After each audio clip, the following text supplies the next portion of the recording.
بسم اللہ الرحمن الرحیم۔ السلام علیکم ناظرین۔ لاہور کے تعلیمی اداروں میں منشیات کے بڑھتے ہوئے رجحان کے خلاف آگاہی مہم کا آغاز کرنے کے لیے ایک خصوصی تقریب کا انعقاد کیا گیا۔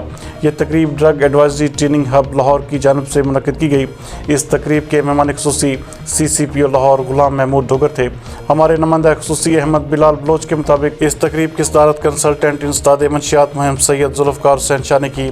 کوآرڈینیٹر سید محسن ماہر نفسیات سائمہ شہزاد، وائس چیئرمین عدیل راشد سمیت تعلیمی اداروں کے سربراہان اور فوکل پرسن بھی اس میں شریک تھے۔ اس موقع پر لاہور پولیس اور ڈرگ ایڈوائزری ٹریننگ ہب نے مل کر منشیات کے خلاف آگاہی مہم کا آغاز کیا۔ اس موقع پر سربراہ لاہور پولیس غلام محمود ڈوگر کا کہنا تھا کہ نوجوان نسل کی صحت ہماری اولین ترجیح ہے۔ کنسلٹنٹ انسداد منشیات مہم سید ذوالفقار حسین کی خدمات کے اعتراف میں لاہور پولیس کی جانب سے تعریفی سرٹیفکیٹ سے بھی انہیں نوازا جائے گا، جبکہ 45 روز میں 1353 منشیات فروشوں کے خلاف لاہور پولیس مقدمات درج کر چکی ہے۔ جبکہ اس موقع پر بات کرتے ہوئے کنسلٹنٹ انسداد منشیات مہم سید ذوالفقار حسین کا کہنا تھا کہ لاہور پولیس کے ساتھ مل کر تعلیمی اداروں میں بھرپور مہم چلائی جائے گی، جبکہ تربیت حاصل کرنے والے پولیس کے افسران اور اہلکاروں کے منشیات کے خلاف تربیتی پروگرام بھی شروع کیے جائیں گے۔